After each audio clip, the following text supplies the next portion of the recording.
إن الحمد لله نحمده ونستعينه ونستغفره ونعوذ بالله من شرور أنفسنا ومن سيئات أعمالنا من يهده الله فلا مضل له ومن يضلل فلا هادي له وأشهد أن لا إله إلا الله وحده لا شريك له وأشهد أن محمدا عبده ورسوله أما بعد. Louange à Allah, le créateur des cieux et de la terre, on le loue pour tout ce qu'il nous accorde comme bien, comme grâce, on lui demande de prier son prophète Mohammed, sallallahu alayhi wa sallam, sa famille, ses compagnons, et tous ceux qui les ont suivis jusqu'au jour de la rétribution. Celui qu'Allah a guidé, personne ne peut l'égarer. Celui qu'Allah a égaré, personne ne peut le guider. Nous sommes toujours dans notre série de réfutations. Dans l'audio précédent, on s'est arrêté sur un point qui est très important. On a vu qu'il ne convient pas de s'argumenter de la définition de la foi pour rendre mécréant celui qui délaisse ses actes apparents. Mais plutôt, il faut se baser sur des preuves qui justifient sa mécréance. De même, celui qui dit « les preuves montrent que les actes font partie de la foi » pour faire le takfir de celui qui délaisse ses actes apparents, alors que pour lui, le seul acte dont le délaissement est de la grande mécréance, c'est la prière, celui qui fait recours à un tel argumentaire pour faire le takfir de celui qui délaisse ses actes apparents a commis une grosse erreur. Car les preuves là qui montrent que les actes font partie de la foi ne mentionnent pas que la prière comme acte faisant partie de la foi. Alors pourquoi n'as-tu pas rendu mécréant celui qui délaisse tous les actes apparents en dehors de la prière, sachant que ces actes-là font partie de la foi, si ton argumentaire c'est le fait que des preuves montrent que les actes font partie de la foi. Car les preuves montrent que la zakat fait partie de la foi, le jeûne fait partie de la foi, le hajj fait partie de la foi, le djihad fait partie de la foi, toutes les prières surérogatoires font partie de la foi, tous les jeûnes surérogatoires font partie de la foi. Alors pourquoi n'as-tu pas rendu mécréant celui qui a délaissé ces actes-là? Car ces actes-là font partie de la foi. Donc, si ton argument, c'est le fait que des preuves montrent que les actes font partie de la foi, si c'est ça ton argument pour rendre mécréant celui qui a délaissé les actes apparents, pourquoi n'as-tu pas rendu mécréant celui qui a délaissé ces actes-là? La zakat, le jeûne, le hajj, le djihad, les prières surérogatoires, le jeûne surérogatoire. Pourquoi n'as-tu pas rendu mécréant celui qui a délaissé ces actes-là?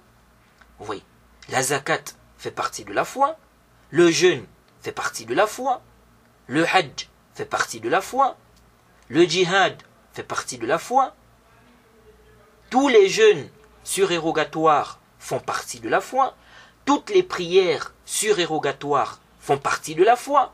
En un mot, tous les actes d'adoration légiférés font partie de la foi.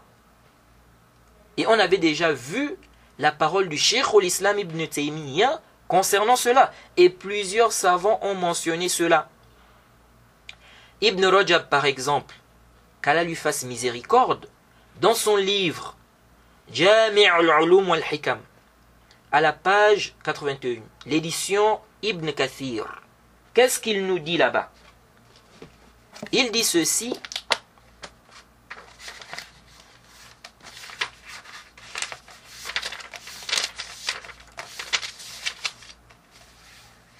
il dit وَالْمَشْهُورُ عَنِ السَّلَفِ وَأَهْلِ الْحَدِيثِ أَنَّ الْإِيمَانَ قَوْلٌ وَعَمَلٌ ونية وأن الأعمال كلها داخلة في مسمى الإيمان وحكى الشافعي على ذلك إجماع الصحابة والتابعين ومن بعدهم ممن أدركهم. Qu'est-ce qu'il dit ici? Il dit ce qui est connu des salafs et des gens du hadith, c'est que la foi est parole, acte et intention. et que toutes les œuvres, toutes les œuvres rentrent dans l'appellation foi. Et il dit que l'imam Shafi'i a mentionné un consensus des compagnons, des tabi'in et de ceux qui sont venus après, parmi ceux qu'il a rencontrés. Donc, Ibn Rajab est clair ici. Il dit, ce qui est connu des salafs et des gens du hadith, c'est que la foi est parole, acte et intention. Et que toutes les œuvres rentrent dans l'appellation foi. Donc, toutes les œuvres rentrent dans la foi. C'est clair ou pas? C'est clair. C'est clair. Sauf que, intabihu huna. Lorsqu'Ibn Rajab dit ici, ce qui est connu des salafs et des gens du hadith, c'est que la foi est parole, acte et intention, on peut croire que tous les salafs ont ajouté intention dans la définition de la foi. Mais ça, ce n'est pas sahih. C'est un groupe de salafs qui a ajouté intention. Et comme a expliqué le Cheikh l'Islam Ibn Taymiyyah, on avait déjà vu cela dans la traduction du livre du Cheikh Rabi', les paroles textuelles. Comme a expliqué le Cheikh l'Islam Ibn Taymiyyah, ceux qui ont ajouté intention parmi les salafs ont ajouté cela car ils ont eu peur qu'on ne comprenne pas cela de leurs paroles, la foi est parole et acte. Ils ont donc ajouté intention. Jaïd. Donc, ce n'est pas ici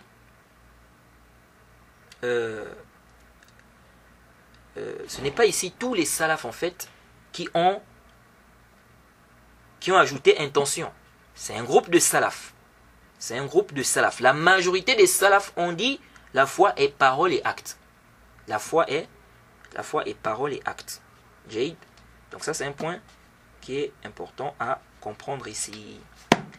Alors, le Cheikh Al-Fawzan, qu'Allah le préserve, qu'est-ce qu'il nous dit? Il nous dit, dans son explication du Sahih al-Bukhari, le chapitre de la foi, et beaucoup de gens ne savent pas que le Cheikh Al-Fawzan a expliqué le chapitre de la foi du Sahih al-Bukhari. À la base, c'était des cours audio. Et ils ont mis ça en écrit. Et le livre est sorti. Alors, qu'est-ce qu'il dit dans ce livre? Il nous dit ceci, et les livres du Cheikh Al-Fawzan sont vraiment bien, surtout pour les débutants. Surtout pour les débutants. Parce que le Cheikh te mentionne ce que tu dois retenir. Il te résume les masaïl. Il ne rentre pas trop dans des questions de divergence. Il rentre moins dans les questions de divergence. Sauf dans certains livres, comme par exemple son livre sur l'héritage, qu'on a même étudié en faculté. Là-dedans, il mentionne les divergences des savants, les arguments. Celui-là a dit ceci, celui-là a dit cela, il s'est basé sur ceci. Il mentionne les arguments, les réfutations, il te donne l'avis qui est juste. Et c'est vraiment magnifique. C'est vraiment magnifique. De même son livre Al-Irshad ila Sahih al-I'tiqad wa Radd ala Ahli al-Shirk wal-Ilhad. L'orientation vers la croyance authentique. Et réfutation aux gens du shirk et du ilhad. Ce livre est vraiment magnifique. C'est magnifique. Dans ce livre, le Cheikh Al-Fawzan te mentionne les masaïl en rapport avec la croyance. Il mentionne les masaïl et il mentionne des divergences. Là où il y a divergence, il mentionne. Là où il y a divergence, il mentionne la divergence. Il mentionne les arguments. Il mentionne les réfutations et il te dit ce qui est juste. Vraiment, c'est magnifique. Je n'ai pas vu un livre du Cheikh Al-Fawzan où il traite des questions en rapport avec la croyance comme ce livre. C'est-à-dire, c'est vraiment magnifique. C'est magnifique. C'est vraiment magnifique. Ce livre est magnifique. Et si je dois même traduire un livre du Cheikh Al-Fawzan sur la croyance, c'est ce livre-là que je vais traduire. Vraiment, ce livre est magnifique. C'est un trésor. C'est vraiment un trésor. Et je suis étonné d'entendre que certaines personnes disent que ce livre est rempli de takfir. Ça, c'est vraiment de l'injustice. Comment ça? Le livre est rempli de takfir. Le livre est là. J'ai même le livre ici. Le livre est là. On peut le lire. Où est-ce que c'est rempli de takfir là? C'est où? Le cheikh détaille les masaïl. Il ramène les questions. Là où il y a divergence, il mentionne. Il mentionne les arguments. Il mentionne les réfutations. Il te dit ce qui est juste. Il cite des paroles des savants. Ibn Kathir et tout ça. De Cheikh Abdurrahman ibn Hassan, etc. Où est-ce que c'est rempli de takfir? Je ne sais pas, vraiment, je ne sais pas. Les gens, je ne comprends pas. C'est vrai qu'on n'est pas d'accord avec le Cheikh Al-Fawzan sur certaines questions en rapport avec l'excuse pour cause d'ignorance. Mais dire que ce livre-là est rempli de takfir, ça c'est quand même de l'injustice. Ça c'est du zulm. C'est du zulm. Où est-ce que c'est rempli de takfir là? Donc je ne sais pas où les gens sont allés chercher cette affirmation.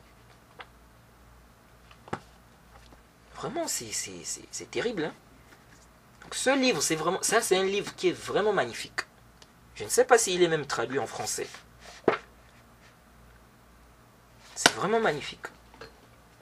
Bref, alors, donc le Cheikh Al-Fawzan dit, il dit dans son explication du livre de la foi, du Sahih al-Bukhari, il dit ceci à la page 167. Il dit, tout le livre fait comprendre que les œuvres font partie de la foi. Il dit, c'est une réfutation à qui? Il dit, aux Murji'a. C'est une réfutation aux Murji'a. Et il dit quoi? Il dit, toutes les œuvres obligatoires comme surérogatoires font partie de la foi. Il dit quoi? Toutes les œuvres obligatoires comme surérogatoires font partie de la foi. Et il dit, c'est une réfutation aux Murji'a qui disent que les actes ne font pas partie de la foi. Il dit quoi? C'est une réfutation aux Murji'a qui disent que les actes ne font pas partie de la foi.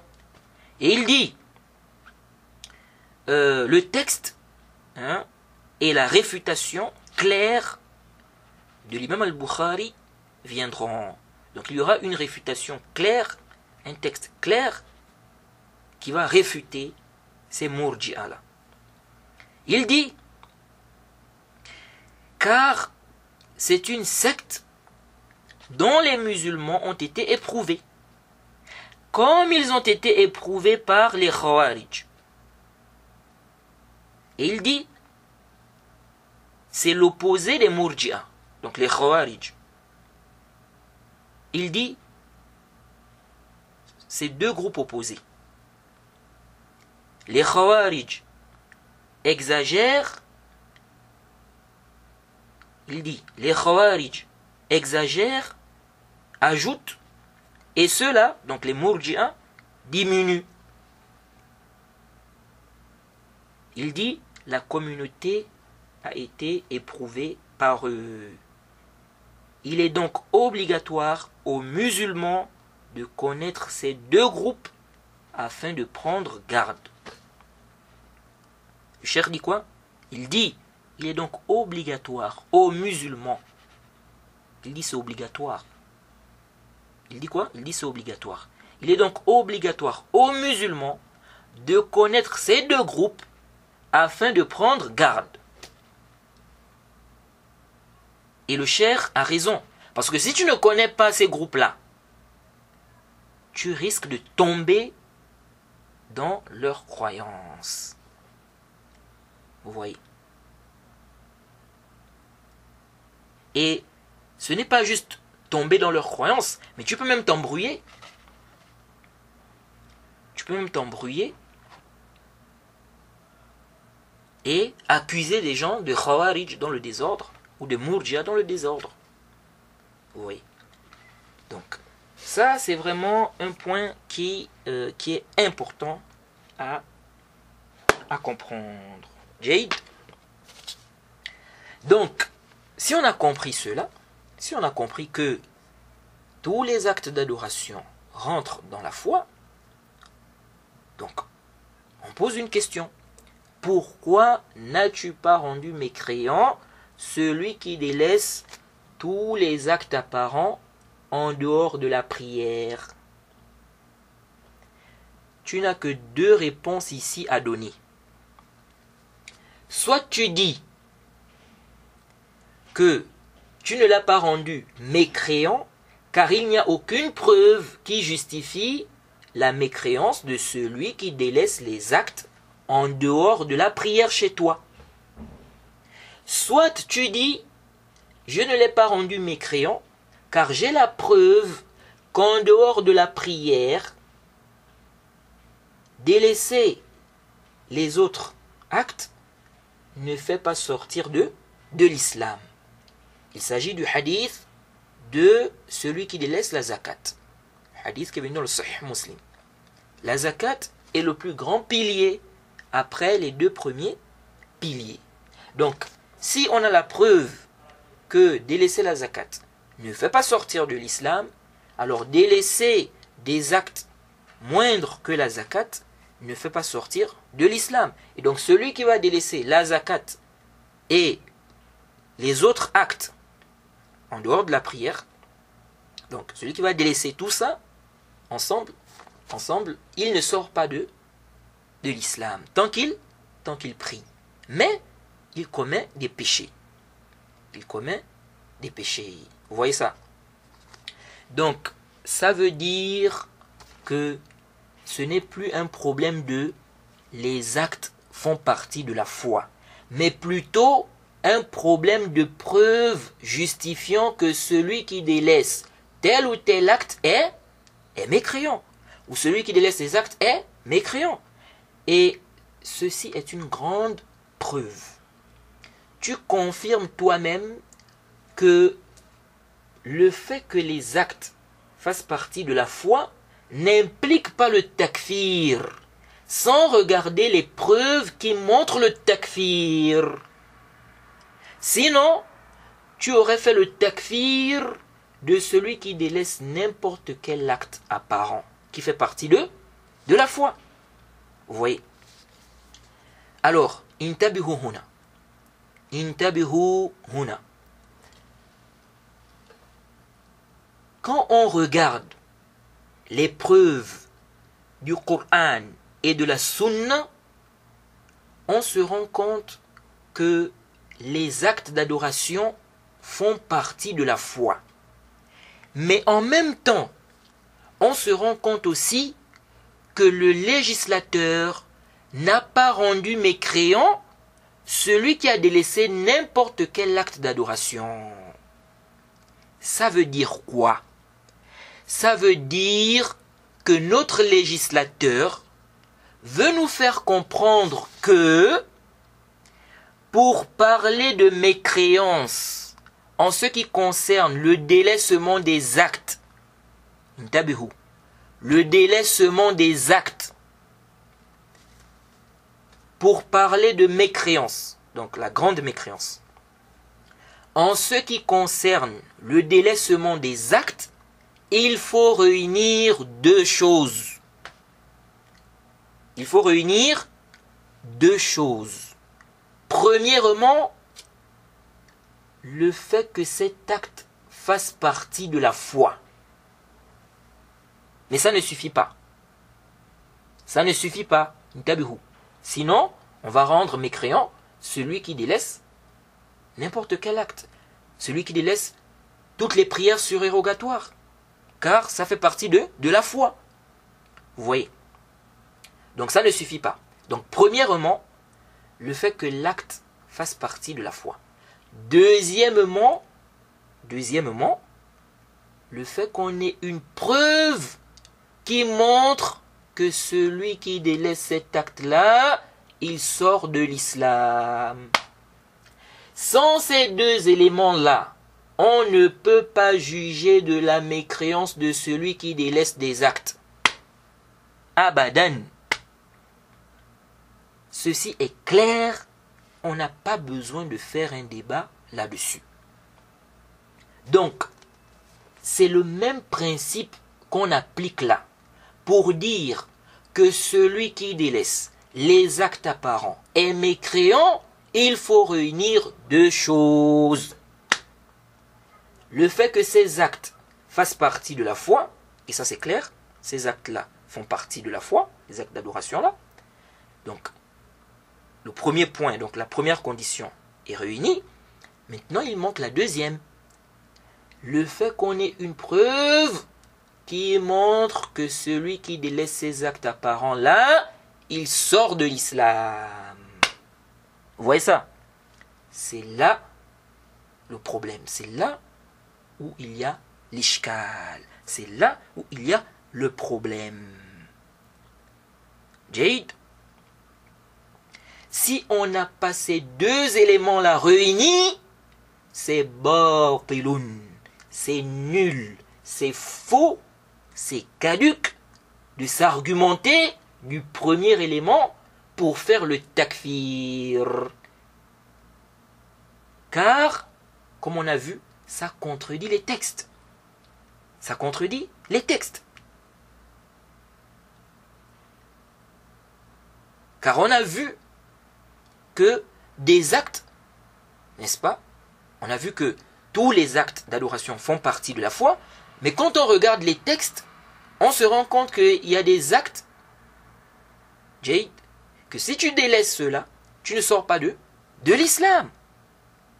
Comme la zakat. Pourtant, ça fait partie de la foi. Donc ça montre quoi? Ça montre que d'argumenter seulement du fait que l'acte fasse partie de la foi pour faire le takfir, ça ne tient pas. D'argumenter du fait que les actes font partie de la foi pour faire le takfir, ça ne passe pas. Ça ne tient pas. C'est une erreur. Et les preuves justifient que c'est une erreur.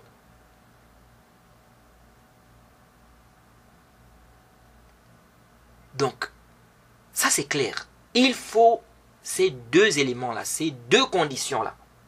Si on n'a pas ces deux éléments-là réunis, c'est batilun, je répète encore bien. C'est faux de s'argumenter du premier élément pour faire le takfir. Peu importe celui qui va venir avec cet argumentaire-là. C'est batilun, ça ne tient pas. Car ça contredit les textes et ça implique même une chose qui est batil.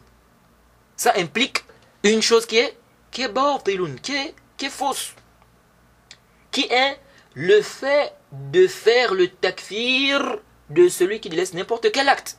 Car l'argument ici, c'est le fait que l'acte fasse partie de la foi. Donc, si c'est ça l'argument, quelqu'un peut prendre ça et faire le takfir de celui qui a délaissé n'importe quel acte. Et si on lui demande c'est quoi le dalil, il nous dit parce que ça fait partie de la foi. Vous voyez ça? Donc, si ce que l'argumentaire implique est batil, est faux, ça veut dire que l'argumentaire lui-même est batilun. Il est nul, caduc, car il implique une chose qui est batilun, une chose qui est nulle, caduc, une chose qui est fausse, une chose qui est fausse. Et ça ouvre la porte au khawarij. Ça ouvre la porte au khawarij, car il leur suffit de se baser sur la définition de la foi pour rendre mécréant celui qui délaisse n'importe quel acte d'adoration. Et naam, c'est clair. C'est pourquoi nous donnons les deux mêmes réponses que vous êtes obligés de donner à la question « Pourquoi n'as-tu pas rendu mécréant celui qui délaisse tous les actes apparents, même s'il prie ?» Donc, tous les actes apparents en dehors de la prière. Jade. Donc, ces actes-là font partie de la foi. Vous voyez. Pourquoi n'as-tu pas rendu mécréant celui-là? Les deux réponses qu'on a mentionnées, que vous êtes obligés de donner, nous les donnons également à la question « Pourquoi n'avez-vous pas rendu mécréant celui qui délaisse les actes apparents, alors que ces actes apparents-là font partie de la foi ?» La réponse, soit on dit « Car on n'a aucune preuve qui montre que celui qui délaisse ces actes-là, par négligence, il sort de l'islam. » Soit on dit « Car on a la preuve que celui qui délaisse le plus grand acte apparent, après le tawhid, qui est donc la prière, on a la preuve ou les preuves qui montrent qu'il n'est pas sorti de l'islam, et donc celui qui va délaisser le reste des actes qui sont donc moindres que la prière, il ne sort pas de l'islam. Donc s'il délaisse la prière, Jade, avec le reste des actes, ensemble, il ne sort pas de l'islam. Car délaisser le plus grand acte, Jade, ne l'a pas fait sortir de l'islam. Et donc délaisser des actes qui sont moindres ne le fera pas également sortir de l'islam. Jade, c'est clair. Maintenant, on revient à l'ambiguïté en rapport avec la composition de la foi. Alors, intabihu huna. Ils ont dit quoi? Ils ont dit la foi est parole et acte. Vous dites que la foi est parole et acte. Vous confirmez cela. Mais après vous dites celui qui délaisse les actes apparents, il est musulman, il est toujours musulman, mais c'est un musulman pervers. Il n'est pas sorti de l'islam. Comment ça? Vous êtes en train de contredire votre parole lorsque vous dites que la foi est parole et acte. Parce que quand on parle des actes ici, on a les actes du cœur et les actes des membres apparents. Tout ça fait partie de la foi. Donc, comment vous dites que la foi est parole et acte, et vous visez ici, bien vous expliquez que ce qui est voulu par acte, n'est-ce pas, ce sont les actes du cœur et les actes des membres apparents, puis vous dites que celui qui a délaissé les actes des membres apparents, il n'est pas sorti de l'islam. Jade. Donc, c'est une contradiction. C'est une contradiction. Vous contredisez la définition de la foi. Alors, arju an tantabihu huna. Tout d'abord, les savants qui ont dit que celui qui délaisse ses actes apparents, il ne sort pas de l'islam, mais c'est un pervers, sa foi est faible. Ces savants-là ont dit ça par rapport à quoi? Par rapport aux preuves. C'est par rapport aux preuves. Ce n'est pas comme ça, ils se sont levés un bon matin, et puis ils ont dit non, celui qui délaisse les actes apparents, il ne sort pas de l'islam. Non. Ce sont des preuves. Ils ont vu des preuves qui justifient cela. Jade, ça c'est d'abord un premier point. Deuxième point, et ça c'est très important, ce que je vais mentionner là. Et ça ne va pas venir de ma propre tête. Hein. On va lire les propos du Cheikh al-Islam Ibn Taymiyyah. Mais avant ça, je vais vous résumer ici la réfutation. Alors, quelle est la réfutation à cette ambiguïté-là? Donc, de dire que la foi, pardon, la foi est composée de paroles et actes. Et donc, s'il manque un élément, il n'y a plus de foi. Parce que dans les actes, on a les actes du cœur et les actes des membres apparents. Tout ça, ça fait partie de la foi. Donc, s'il manque un élément, hein, s'il manque les actes apparents, il n'y a plus de foi. On doit dire qu'il n'y a plus de foi. Comment on va dire qu'il y a la foi alors qu'il n'y a plus les actes apparents? Et les actes apparents font partie de la foi. C'est tout ça là, c'est-à-dire parole et acte, c'est tout ça là qu'on appelle foi. Donc s'il manque un élément, il n'y a pas de foi. Quelle est la réfutation à cette ambiguïté?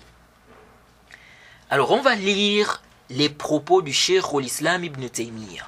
Mais avant ça, je vais vous résumer la réfutation. La réfutation est simple en réalité. Je vais résumer ici la réfutation. Alors, suivez attentivement. On a dit que la foi est une haqiqatun murakkaba. C'est une réalité composée. C'est une chose composée. Donc, le nom foi renferme plusieurs éléments.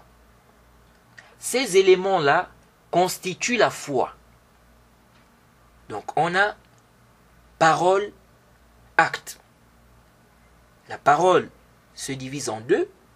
La parole du cœur, la parole de la langue. Les actes se divisent en deux. Les actes du cœur, les actes des membres apparents.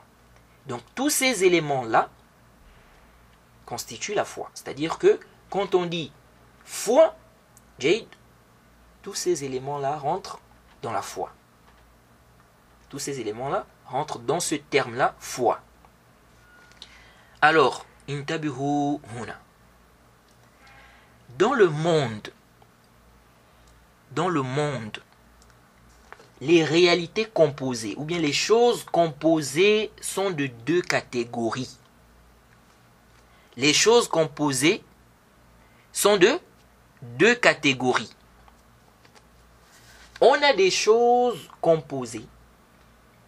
Si un des éléments manque, ou certains éléments, la chose perd complètement son appellation.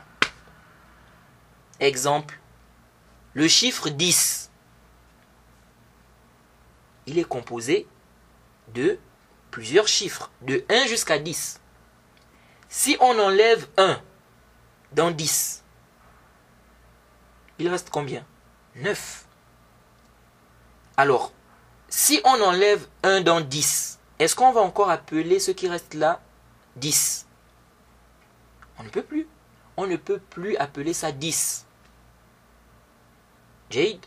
Donc, le fait qu'un élément manque, ça implique quoi? Ça implique ici la disparition de l'appellation.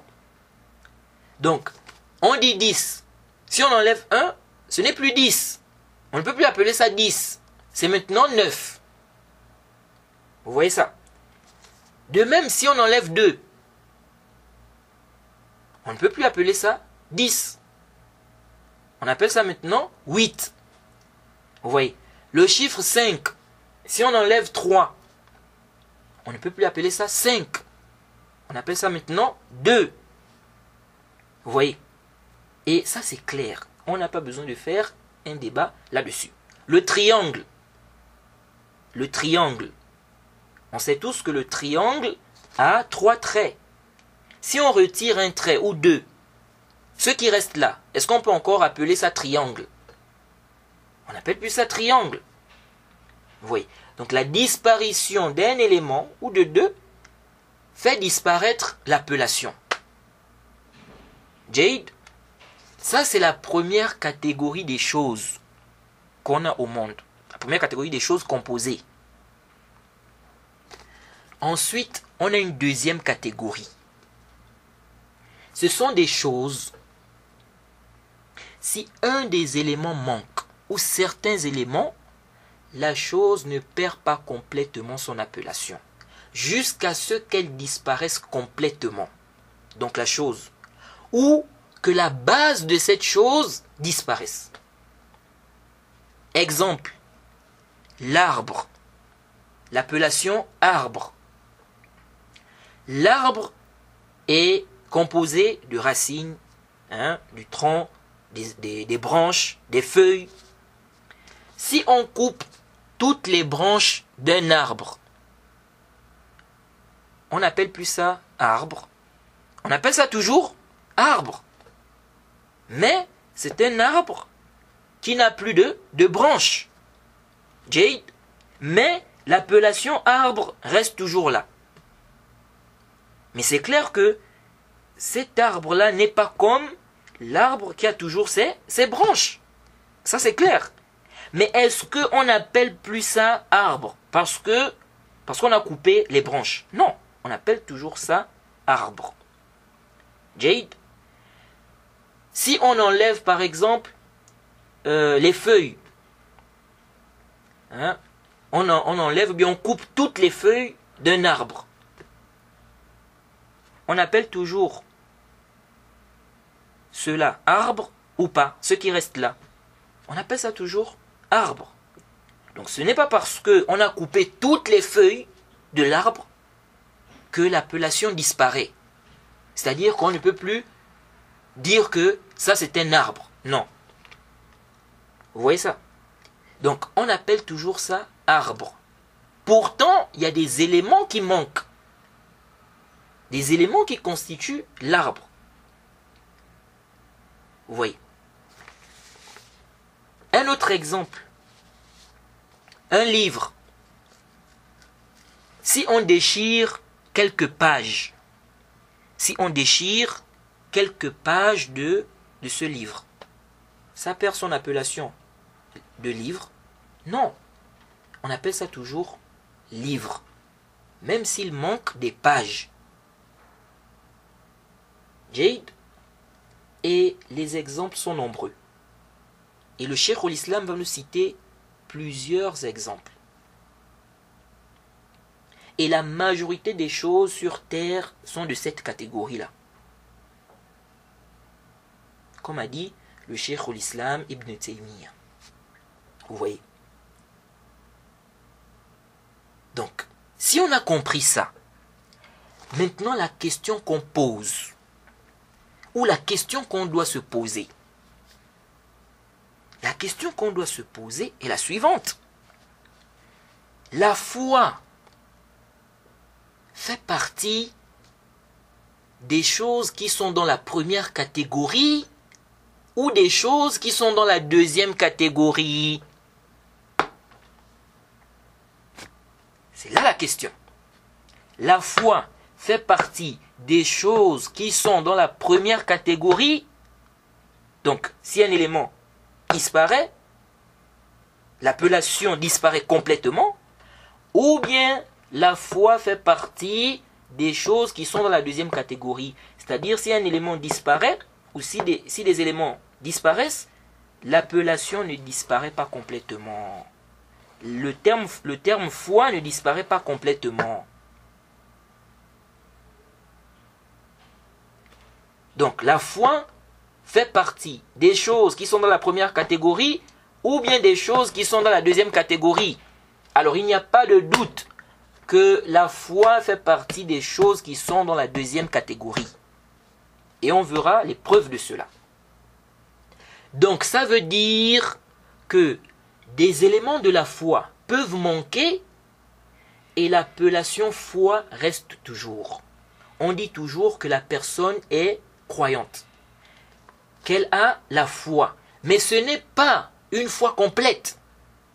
Ce n'est pas du tout une foi complète. Comment elle va avoir une foi complète avec ce manquement? Vous voyez? Et parmi même les preuves qui montrent cela, le jeûne fait partie de la foi. Le djihad fait partie de la foi. Mais si ça manque, si quelqu'un délaisse le djihad, le jeûne, sa foi s'annule. On dit que cette personne n'a plus de foi parce qu'il manque ici le djihad, le jeûne, qui sont des actes qui font partie de la foi. Non, l'appellation foi reste toujours. Celui qui délaisse tous les actes surérogatoires, sa foi s'annule? Non. Pourtant, tous les actes surérogatoires font partie de la foi. Donc, ici, là, il y a des éléments qui manquent. Par rapport à sa foi, il y a des éléments qui manquent. Mais ceci n'annule pas ça, sa foi. Donc, si on a compris ça, la deuxième question qu'on doit maintenant se poser par rapport à la foi, quels sont ces éléments-là? C'est-à-dire, si on a compris que la foi fait partie de la deuxième catégorie, donc si certains éléments manquent, ou si un élément manque, là, l'appellation ne disparaît pas complètement. Jade.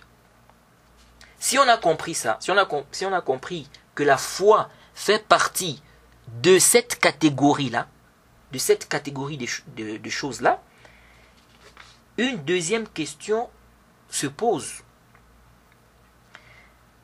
Où on doit maintenant se poser une deuxième question, c'est quels sont ces éléments-là que lorsqu'ils disparaissent, la foi demeure. La foi reste toujours. On dit toujours que la personne a la foi. Mais pas une foi complète. Mais elle a la base de la foi. Quels sont ces éléments-là? Ça, c'est maintenant la question qu'on doit se poser. C'est-à-dire, si on a compris que la foi fait partie des catégories, bien ça rentre, la foi rentre dans la catégorie des choses, n'est-ce pas, des choses dont l'appellation ne disparaît pas parce que certains éléments ont disparu. Si on a compris que la foi rentre dans cette catégorie de choses, on doit maintenant poser une question. Quelles sont ces choses-là, ou bien quels sont ces éléments-là qui, lorsqu'ils disparaissent, la foi reste toujours. La foi demeure. Jade, c'est ça la question. Maintenant, pour avoir la réponse, qu'est-ce qu'on fait? On revient au dalil.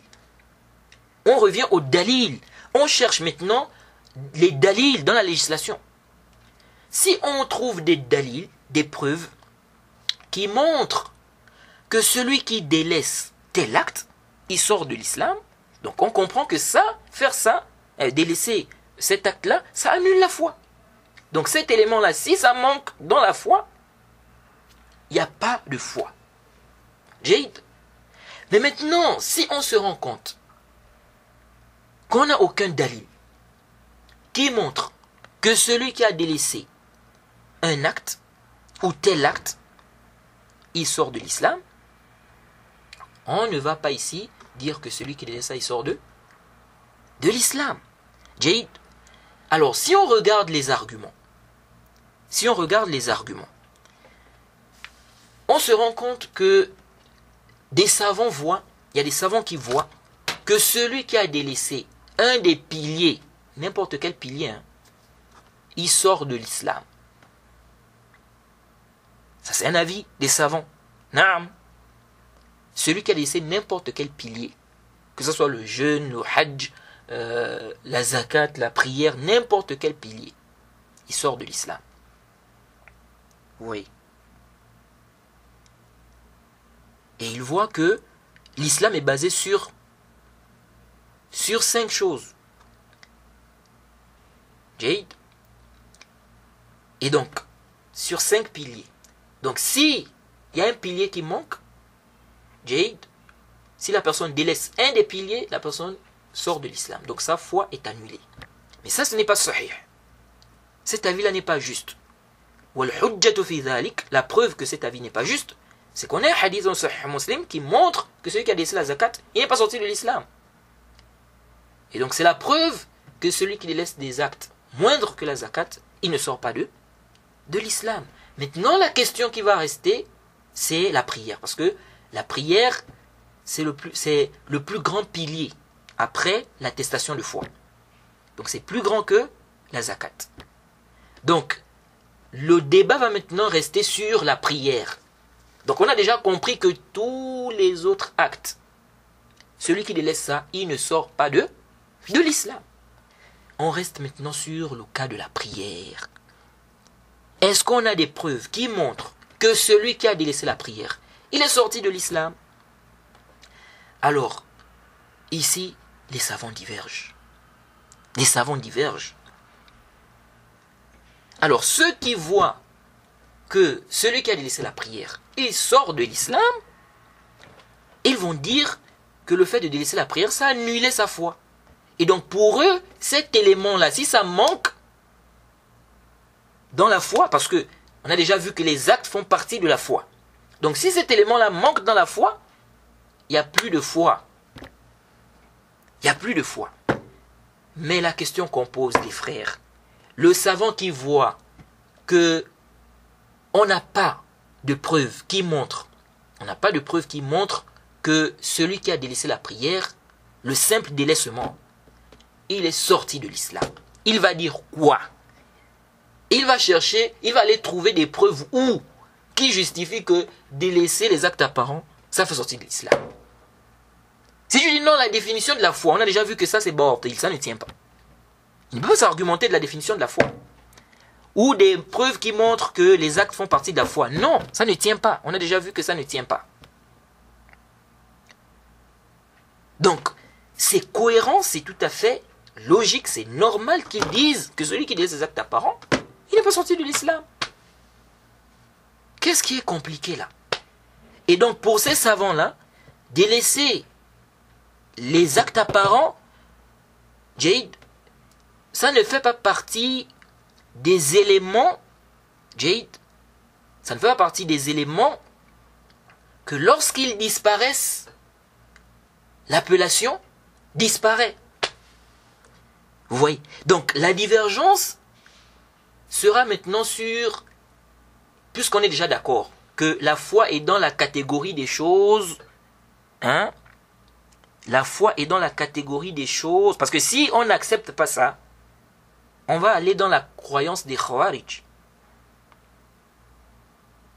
Et on va voir que c'est ce qui a embêté beaucoup de sectes.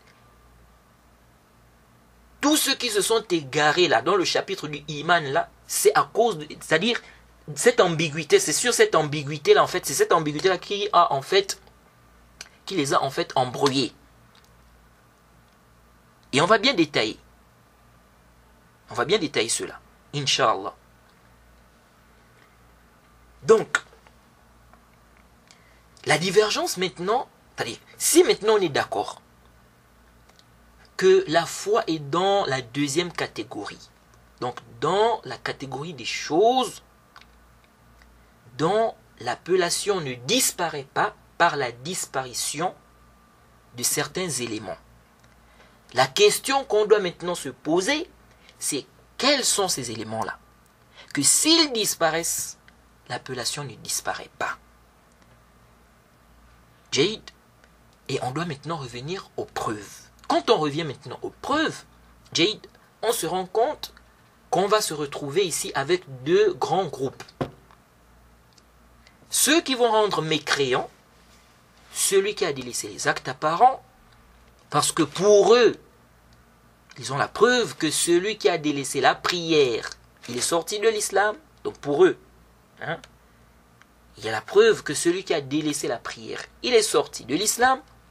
Donc pour eux, cet élément-là, si ça manque, donc la prière, si ça manque, la foi s'annule. Maintenant, ceux-là qui disent que celui qui a délaissé la prière, il ne sort pas de l'islam. Et donc pour eux, cet élément-là, si ça manque, la foi ne s'annule pas. L'appellation ne s'annule pas. Jade. Donc si la personne a délaissé les actes apparents pour eux, c'est-à-dire le fait que les actes apparents manquent, ça va annuler la foi pour eux? Ça ne va pas annuler la foi pour eux. Donc pour eux, en fait, l'élément là, donc les actes apparents, c'est un élément dans la foi. S'il n'y a pas ça, pour eux, ça n'annule pas la foi. Mais celui qui ne fait pas ces actes-là, il est dans le péché, sa foi est faible. On crée même la mécréance pour lui. Mais pour eux, ça n'annule pas la foi. Pourquoi ça n'annule pas la foi? Parce qu'ils n'ont pas trouvé de délit qui justifie ça. Ou parce qu'ils ont trouvé des preuves qui montrent que celui qui a délaissé ça, il n'est pas sorti de l'islam, comme on a détaillé. Je ne sais pas si c'est clair. Donc, le débat doit simplement être sur les dalils, les preuves en fait. Où sont les preuves qui montrent que celui qui a délaissé les actes apparents, il est sorti de l'islam? Et non la question de la foi. Et non la question de la foi, c'est-à-dire, et non la définition de la foi, je veux dire.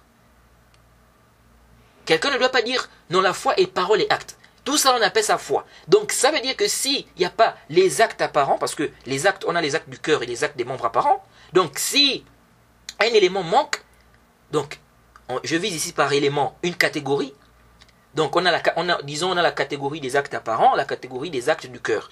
Si quelqu'un dit donc, si une catégorie, n'est-ce pas, manque, une catégorie d'actes manque, il n'y a plus la foi. Peu importe la catégorie. Jade, il n'y a plus la foi. La personne ne doit pas venir avec cet argumentaire-là. Parce que si la personne vient avec cet argumentaire-là, on va réfuter cela avec ce qu'on a mentionné là. On va réfuter cela avec ce qu'on a mentionné là. Que la foi rentre dans la catégorie des choses dont l'appellation ne disparaît pas si certains éléments disparaissent jusqu'à ce que la base disparaisse. Vous voyez? Donc, si maintenant on a compris ça, c'est fini. Maintenant la question qui se pose, c'est quels sont ces éléments-là? Quels sont ces éléments-là? Si ça disparaît, l'appellation ne disparaît pas. Le débat va être maintenant sur les preuves et non sur cet argumentaire-là. De dire que non, c'est composé de ceci et de cela. Donc si ça manque, donc il n'y a plus ça. Non. Si tu viens avec ça, on va te réfuter en te disant que les choses qui sont composées dans le monde sont de combien de, on va dire, sont classées en combien de catégories? La foi est dans quelle catégorie? Et alors? Donc pourquoi tu viens avec ça comme argument? Ça ne tient pas comme argument. Donc si tu viens avec cet argument rationnel-là, on vient avec la réfutation rationnelle-là. Et c'est comme ça. Si tu dis non, comme c'est composé de ceci, de cela, si un élément manque, il n'y a plus ça. Nous, si on va venir avec la réfutation, là, on va te donner des exemples des choses sur Terre, n'est-ce pas, qui sont composées de plusieurs éléments. Mais si ces éléments-là ne sont plus là, la chose est toujours là. Donc, tu es obligé de descendre, de revenir au niveau des preuves et de laisser cet argument rationnel. Parce que si tu viens avec ça, on va aussi te réfuter avec un argument rationnel. Et c'est comme ça que les savants ont réfuté les Khawarij et les Murji'a qui se sont embrouillés à cause de cette ambiguïté-là. Comment on va le voir? Alors,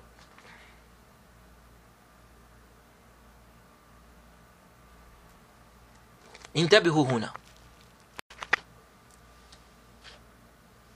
Ceci est donc clair. Mon frère Elenga et tous ceux qui soutiennent cet argumentaire-là, c'est clair que vous ne pouvez pas vous argumenter du fait que la foi soit composée de paroles et actes pour faire le takfir de celui qui délaisse les actes apparents sous prétexte qu'il manque un élément qui fait partie de la foi. Et donc si cet élément-là manque, on ne peut plus donner l'appellation foi. on ne peut plus dire que celui qui a délaissé donc ces éléments-là, il a la foi. Je ne sais pas si je suis clair. Donc, qu'est-ce qu'il faut faire? Il faut simplement s'argumenter des preuves du Coran ou de la Sunna qui montrent que celui qui délaisse ses actes apparents, il est mécréant. Et non de cet argumentaire disant que la foi est parole et acte. Donc si un élément manque, donc il n'y a plus la foi. Non. Donc on a les actes du cœur. Disons que ça, on classe ça dans un, on va dire c'est, on va mettre ça dans un seul élément. Les actes des membres apparents, un seul élément. Et donc, s'il n'y a pas les actes des membres apparents, donc il n'y a plus la foi. Non. Non, s'il n'y a pas les actes du cœur, il n'y a pas la foi. Ceci car on a des preuves qui justifient cela. Si, n'est-ce pas, il n'y a pas l'attestation de foi aussi, il n'y a pas la foi. Non. La question, le débat maintenant, c'est sur les actes des membres apparents.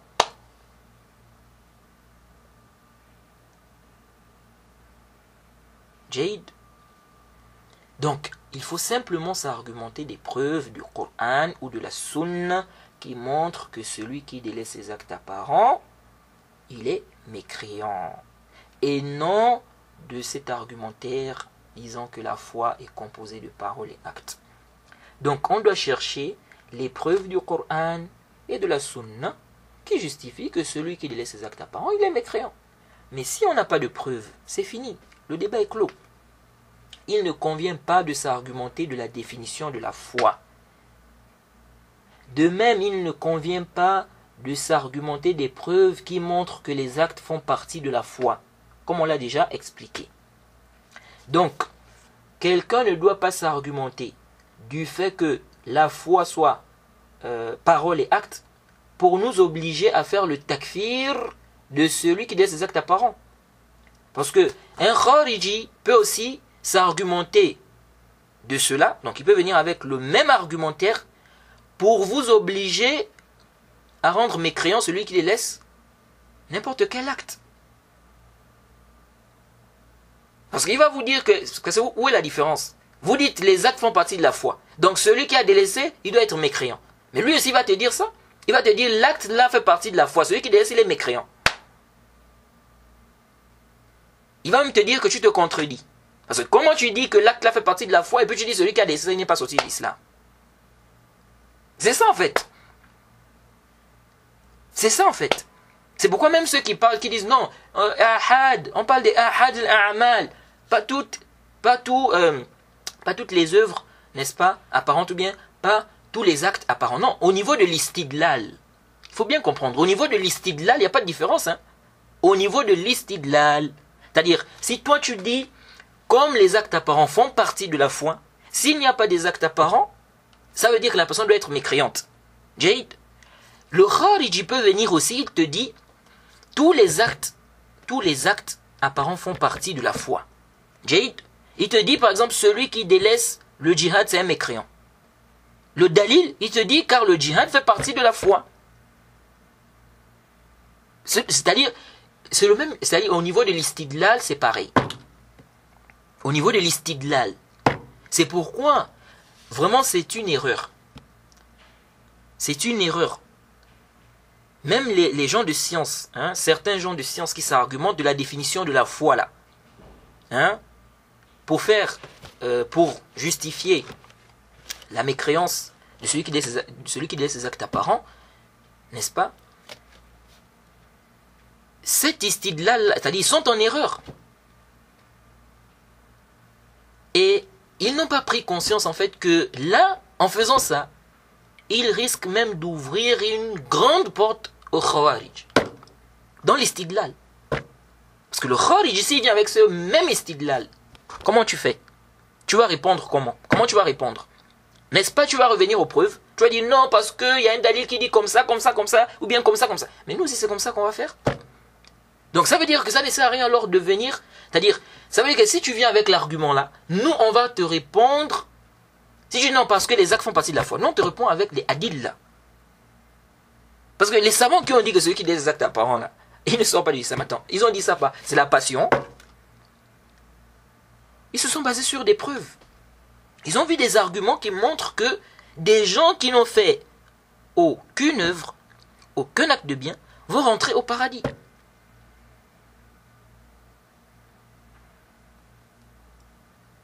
Donc, ils se sont basés sur des preuves. Donc, c'est un problème de preuves. On revient aux preuves. Maintenant, vous n'êtes pas d'accord avec eux au niveau de l'istidlal. C'est votre position. C'est votre position. Mais obliger ces savants-là à faire le takfir de celui qui laisse ses actes apparents en se basant sur la définition de la foi, ça ne tient pas, les frères. Ça ne tient pas. Ça ne tient pas. Et on va lire les propos du Cheikh l'Islam et vous allez mieux comprendre. Et c'est étonnant. C'est vraiment étonnant. Et le fait de ne pas rendre mécréant celui qui délaisse les actes apparents, ça ne contredit pas le fait de dire que les actes font partie de la foi. Ça ne contredit pas cela. Ça ne contredit pas cela. Lorsque tu dis que celui qui a délaissé la zakat, il n'est pas sorti de l'islam, ça ne contredit pas le fait de dire que la zakat fait partie de la foi. Ça ne contredit pas cela.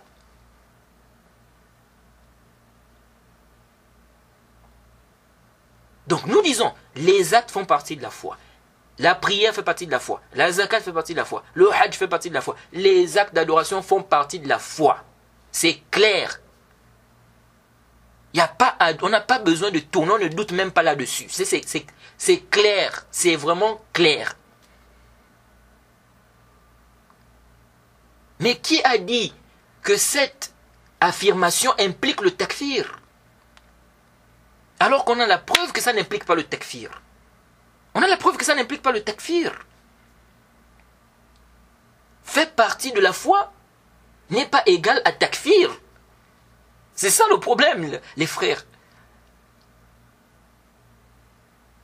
C'est pourquoi les gens, moi je ne comprends pas, vraiment c'est terrible. Certains ont compris de la parole des salafs, la foi est parole et acte. Certains ont compris de la parole des salafs, la foi est parole et acte, ils comprennent de là un takfir. Mais qui a dit ça?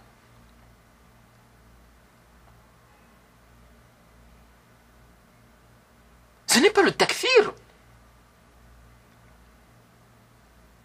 Donc si tu dis que la zakat fait partie de la foi, ça veut dire quoi? Que celui qui a délaissé la zakat directement il devient mécréant. Donc on comprend de cette parole le takfir. C'est-à-dire on doit comprendre, quand tu dis la zakat fait partie de la foi, on doit comprendre de là que tu es en train de dire que celui qui a délaissé la zakat, il sort de l'islam sans regarder les preuves. Non. Quand les salafs ont dit la foi est parole et acte, les actes là, quand ils ont dit la foi est parole et acte, les actes là, ils visaient quoi? Tout ce qui est acte d'adoration. Donc ça veut dire que ce n'est pas une question de takfir. Si c'était une question de takfir, ça veut dire quoi? Ça veut dire que celui qui a délaissé les actes qui font partie de la foi, là, il va faire quoi? Il va devenir mécréant. Vous voyez? Et si c'était même le cas, est-ce que les salafs devaient diverger même sur le cas de celui qui délaisse les 4 piliers? Le Cheikh l'Islam mentionne la divergence depuis l'époque des salafs. Il confirme la divergence là, il mentionne la divergence là. Donc ces savants-là n'ont pas compris la définition de la foi. Vous pensez que ces savants-là n'ont pas compris ça, quoi? Donc, c'est un problème de compréhension, les frères. C'est un problème de compréhension. Alors,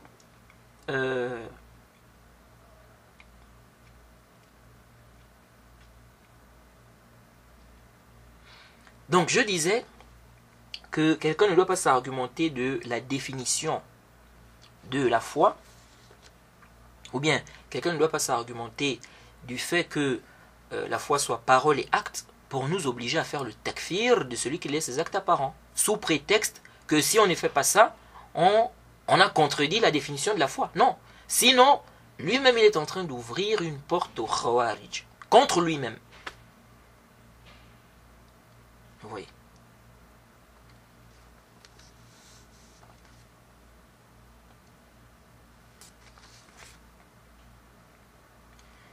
Alors,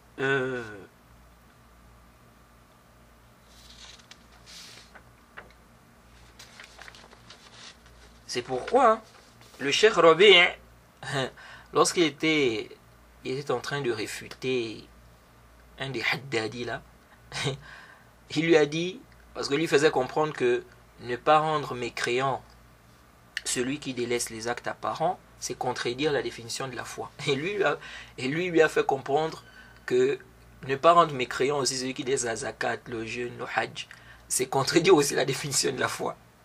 Vous voyez? Et il a raison, le cheikh, parce que si tu dis que ça c'est contredire, ça aussi tu es en train de contredire. C'est-à-dire si selon toi c'est une contradiction, là-bas aussi tu es en train de contredire. Parce que ces actes-là font partie aussi de la foi. Les actes, là, la zakat, le jeûne, le hajj, ça fait partie de la foi. Vous voyez ça? Tu vas me dire non, ahad al-a'mal, non, mais là on parle de toutes les œuvres. Non, mon frère, ça ne tient pas. Ça ne tient absolument pas. Parce que l'istidlal, nous on regarde ici l'istidlal. C'est ça en fait. L'istidlal que vous êtes en train d'apporter là, c'est un istidlal qui ne passe pas. Et c'est un istidlal en réalité qu'on peut utiliser contre vous. Les khawarij peuvent utiliser ça contre vous-même. Et alors, vous savez, subhanallah, cette ambiguïté-là, de dire que non, la foi est composée de paroles et actes. Et donc les actes, on a les actes du cœur, les actes des membres apparents. Donc si un élément manque, la foi doit disparaître. On ne doit plus dire que quelqu'un a la foi. Si la catégorie des actes apparents manque, donc il n'y a pas d'acte apparent, on doit dire qu'il n'y a pas de foi. En réalité, l'ambiguïté là, la base de ça, de dire que si on dit que les actes font partie de la foi, et donc ça implique que celui qui délaisse les actes apparents, il doit être mécréant, ou celui qui délaisse un acte, il doit être mécréant parce que ça fait partie de la foi. En réalité, la base de cette ambiguïté-là vient même des Khawarij, des Mu'tazila et des Murji'a. Et c'est ce qui est étonnant. C'est ce qui est étonnant dans l'affaire. Alors, les Khawarij et les Mu'tazila ont considéré que la foi est un ensemble de ce que Allah et son messager ont ordonné. Si une partie de cela s'en va, c'est toute la foi qui s'en va. La personne sera éternellement en enfer. Et les Murji'a, quant à eux, ont dit rien ne s'en va de la foi. Si la personne délaisse les obligations et commet des péchés, sa foi est complète. Elle est toujours complète. Car si on dit qu'une partie de la foi s'en va, il ne restera plus rien. Car ils ont déjà une mauvaise définition de la foi. Et pour eux, ça ne peut pas baisser. Sinon, tout est gâté, comme on dit. Vous voyez, vous allez mieux comprendre en fait l'ambiguïté.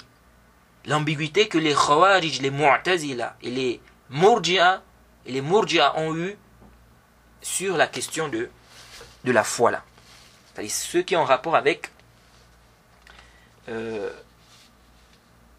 que nous sommes en train de traiter. Ce que nous sommes en train de traiter. Alors, le Cheikh al-Islam Ibn Taymiyyah nous dit ceci dans Al-Iman al-Kabir, au tome 2, à la page 105. Au tome 2, à la page 105.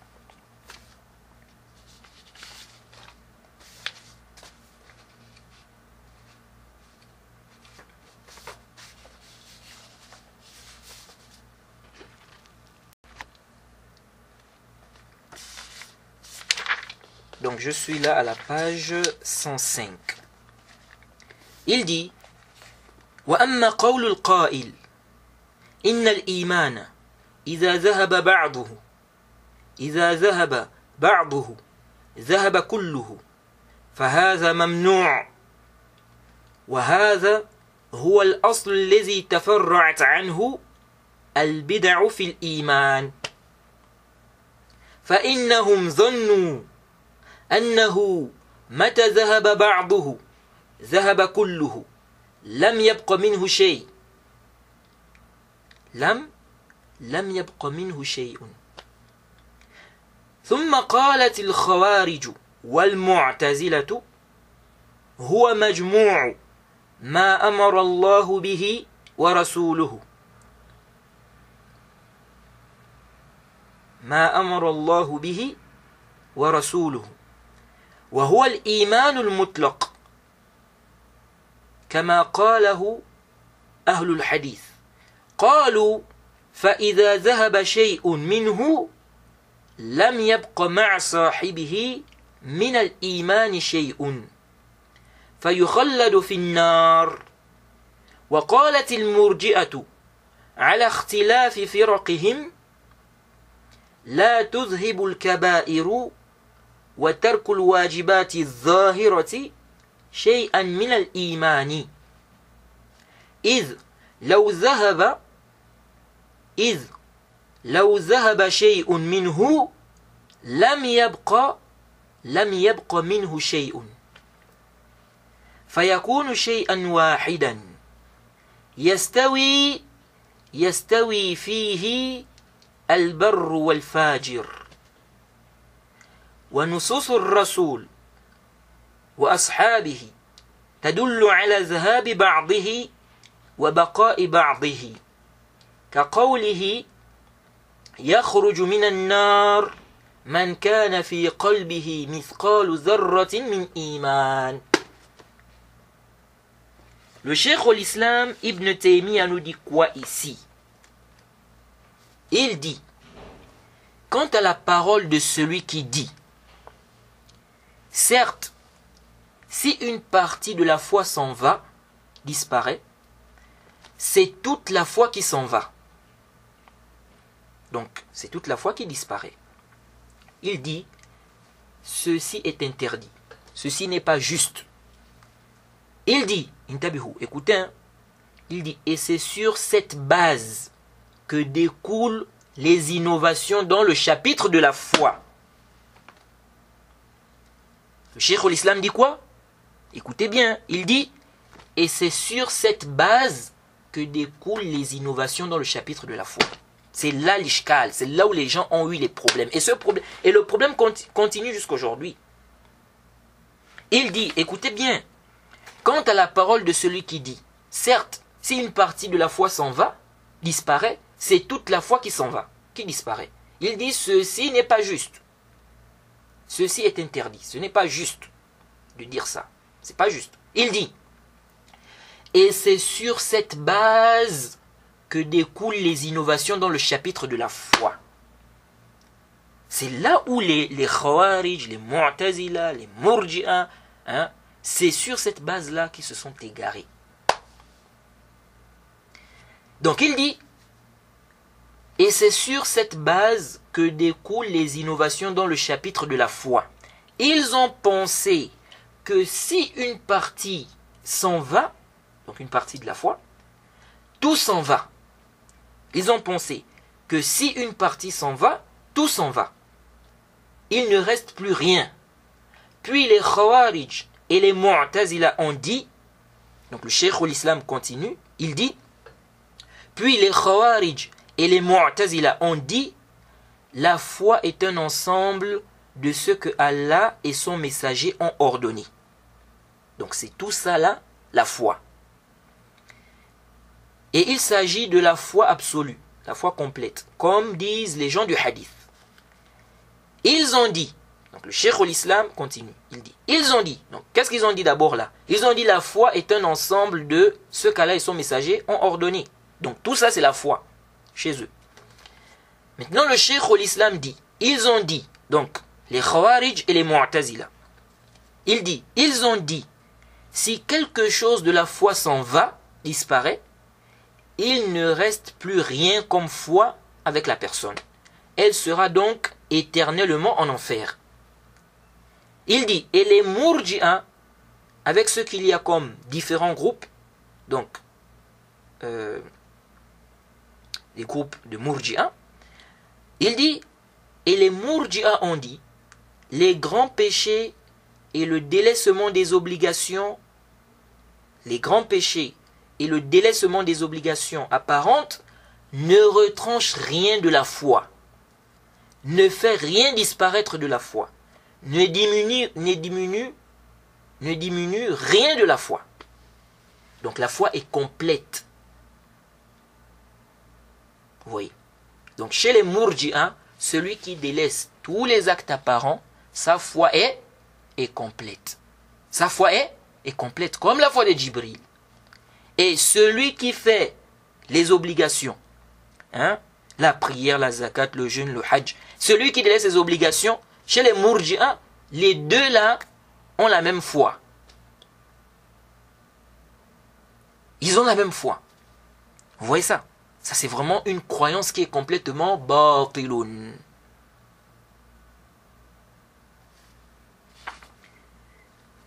Alors, il dit, donc le cheikh l'islam continue, il dit, car si quelque chose de la foi s'en va, il ne restera plus rien de la foi. Donc ça c'est l'ambiguïté des Murji'a. Ils ont dit, si quelque chose s'en va, il ne restera plus rien. Donc on doit dire que rien n'a bougé. Parce que si on dit que non, ça diminue, si on dit que ça diminue, ça veut dire que quoi? Ça veut dire que toute la foi s'en va. Donc, on ne doit pas dire que ça diminue. Donc la foi est complète. Elle ne baisse pas. Vous voyez ça? Il dit, donc, si quelque chose de la foi s'en va, il ne restera plus rien de la foi. Et donc, la foi est une même chose. Le pieux et le pervers sont semblables dans ça. C'est-à-dire, ils ont la même foi. Jade, donc chez les Murji'a. Il dit, donc le cheikh l'islam dit, mais les textes du messager et de ses compagnons indiquent ou montrent qu'une partie de la foi peut disparaître et il en reste toujours une partie. Comme sa parole, sortira de l'enfer celui qui a dans son cœur le poids d'un atome de foi.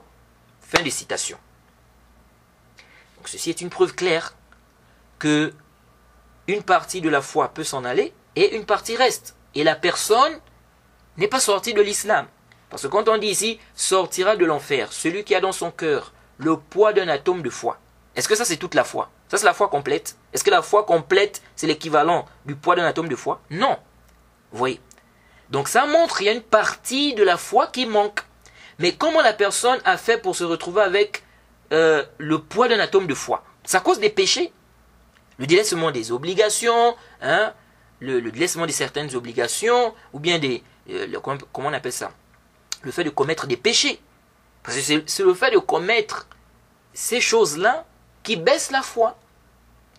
Qui baissent la foi. Et ces choses-là, le fait de faire les obligations. Jade, les obligations font partie de la foi ou pas? Les obligations font partie de la foi.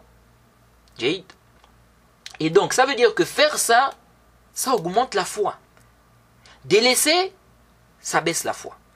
Jade, chez certains savants, si la personne a laissé toutes les obligations apparentes, la personne est devenue mécréante. Chez d'autres, la personne n'est pas mécréante. On avait déjà vu la parole, l'imam Mohammed ibn Nasr. Moi, j'insiste toujours sur ça. Mohammed ibn Nasr a mentionné qu'il y a un groupe de gens du hadith qui a dit que le délaissement des obligations, ce n'est pas de la mécréance en Allah. On a vu ça.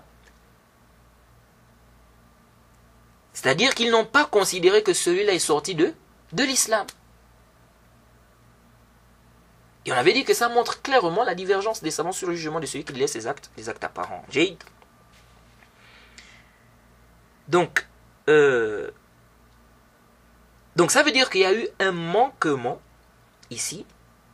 Jade, il y a eu un manquement, ce qui a fait que leur foi baisse jusqu'à ce stade-là.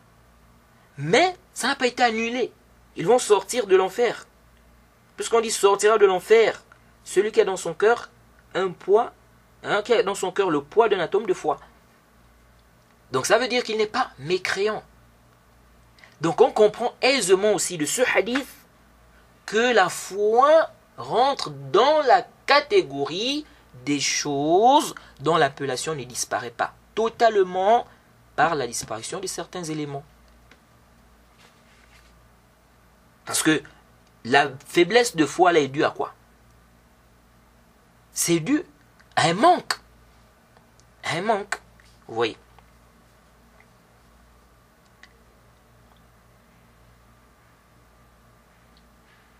Donc ça c'est clair. Donc en résumé,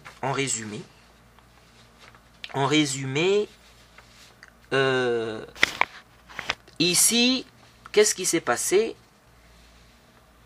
Les Khawarij et les Mu'tazila se sont dit la foi c'est un ensemble de tout ce qu'Allah et son messager ont ordonné, et donc si